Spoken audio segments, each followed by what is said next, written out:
গতকাল রাতে সোনামুড়া বাদাতলা এলাকা থেকে একজন বাংলাদেশি নাগরিক সহ 4 জন ভারতীয়কে আটক করে সোনামুড়া থানার police.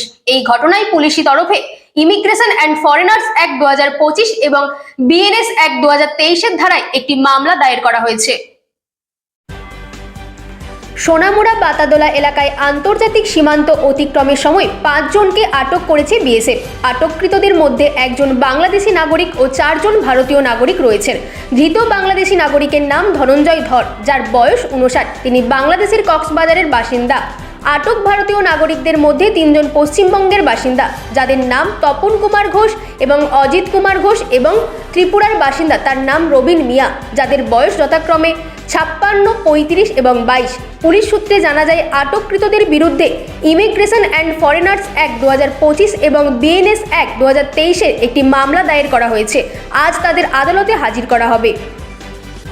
Bureau report, রাতদিন news network.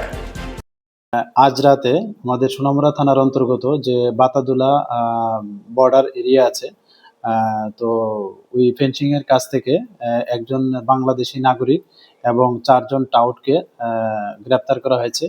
এবং এই যে অপারেশনটা, এটা লিড করেছে বাতাদোলা বিএপি 81 ব্যাটালিয়ন বিএসএফ। তো এখানে যিনি বাংলাদেশি নাগরিক, ওনার নাম হলো ধনঞ্জয় ধর, ওনার বয়স 59। ওনার বাড়ি হারবাং উপজেলা চাকুরিয়া, যা কক্সবাজার জেলা অন্তর্গত বাংলাদেশে। এবং যিনি লোকাল একজন টাউট আছে, ওনার নাম রবিন মিয়া, বয়স 22।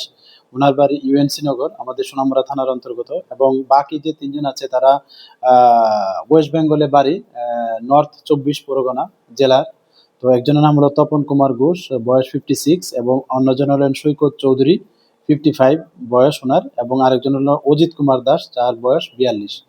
তো তাদেরকে ওইখানে অবৈধ মানে অবস্থায় পাওয়া গেছে, পারাপারের সময় বর্ডার ক্রস করার চেষ্টা করেছিল।